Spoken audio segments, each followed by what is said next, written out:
Konten bisa mempengaruhi emosional seseorang, itu artinya konten juga bisa mempengaruhi seseorang untuk menggunakan produkmu.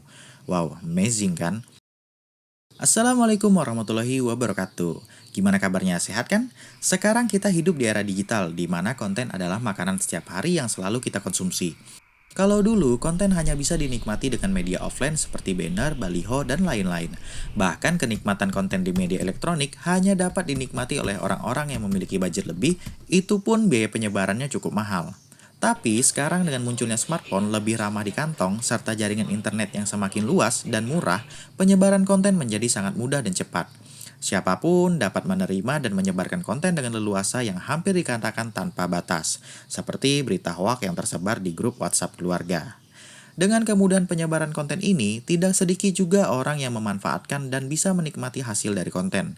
Dan pada kesempatan kali ini, kita akan belajar tentang kekuatan konten dan bagaimana konten dapat merubah kehidupanmu. Hal pertama yang harus kita pahami terlebih dahulu adalah apa sih itu konten. Menurut KBBI atau Kamus Besar Bahasa Indonesia, konten adalah informasi yang tersedia melalui media atau perangkat elektronik. Dengan kata lain, konten adalah informasi yang disampaikan menggunakan media, baik berupa media offline dan online. Konten ini memiliki jenis dan tujuan. Jenis konten ini seperti gambar, foto, video, suara, dan lain-lain. Sedangkan tujuan konten adalah seperti konten hiburan, konten untuk pendidikan, konten untuk promosi, dan masih banyak lagi. Konten yang kita berikan dapat benar-benar menyentuh emosional penonton loh. Tidak sedikit contoh konten yang bisa mempengaruhi manusia hingga membuat mereka merespon konten yang kita berikan menjadi amarah, sedih, bahagia, bahkan iba. Contohnya nih, konten motivasi yang bisa mempengaruhi seseorang untuk termotivasi, bersemangat, tangguh, hingga bisa menjadi seseorang yang sukses. Ada lagi nih, konten orang yang memamerkan kekayaan dan kesuksesan akan mengundang respon kagum, bahkan tidak sedikit pula mempengaruhi lawan jenis untuk ingin memiliki orang tersebut dan terjadilah pelakor. Lagi rame nih layangan putus. Awas saya kelakuanmu koyo Aris. Kok iso nih lho? Nonton film-film ae lah aja kayak ngono. Modelmu kan podo.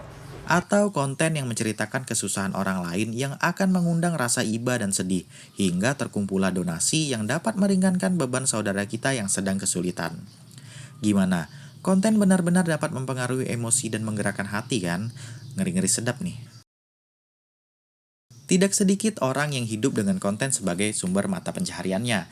Mungkin banyak dari kita menganggap bahwa konten kreator seperti YouTuber, TikToker, selebgram adalah orang-orang yang hidup dari konten. Gak gitu teman. Konten sebagai mata pencaharian adalah hal yang sudah terjadi sangat lama. Contohnya, seberapa banyak sih kru film yang ternafkahi dengan hasil film yang mereka buat, dan di dalam film itu juga termasuk konten kan? Seberapa banyak seorang marketing yang ternafkahi dengan membuat iklan promosi di media offline dan online? Informasi di media tersebut adalah konten kan? Dan tidak sedikit juga yang sukses dengan menulis buku. Nah, informasi dengan media buku itu termasuk konten kan? Jadi, jika ditanya apakah seseorang bisa hidup dengan konten, jawabannya bisa. Bagi kamu seorang pembisnis atau ingin terjun di dunia bisnis, sekarang bisnis telah masuk di era baru yaitu era lautan informasi. Semua orang bisa menerima informasi dengan sangat mudah. Ingat kekuatan konten sebelumnya. Konten bisa mempengaruhi emosional seseorang, itu artinya konten juga bisa mempengaruhi seseorang untuk menggunakan produkmu. Wow, amazing kan? Dengan media informasi sekarang yang sangat mudah, apalagi tanpa penghalang jarak dan waktu, maka akan memudahkan bisnis kita melebarkan sayap. Kita akan sangat mudah berinteraksi dan membangun loyalitas. Poin terpenting dari suatu bisnis yaitu customer. Itu artinya penjualan kamu bisa menjadi lebih luas kepada siapa saja dan di mana saja. Tapi hal itu bukan tanpa tantangan. Pembisnis juga dituntut untuk lebih kreatif.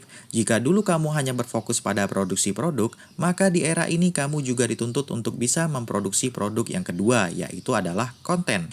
Kita harus bisa memberikan konten yang menarik, bahkan membangun kepercayaan dan loyalitas customer kita. Ingat, sekarang era lautan informasi. Artinya, keaslian dan kepalsuan informasi juga mempengaruhi kepercayaan masyarakat. Maka, tantangan kita untuk membuat mereka percaya dan yakin dengan konten adalah hal yang utama. Jadi, bagaimana pandanganmu terhadap konten sekarang? Konten tidak bisa kita anggap lagi dengan sebelah mata. Di era informasi ini, konten itu sangat penting.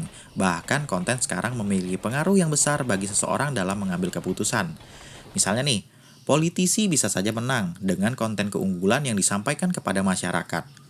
Mau beli sesuatu, sekarang cek Google, cek YouTube, cari konten testimoni dan review. Seseorang bisa saja tidak diterima kerja karena perusahaan telah melihat track record konten yang buruk di media sosial sang pelamar. Jadi bijaklah dalam membuat konten, karena konten memiliki kekuatan yang bisa mempengaruhimu.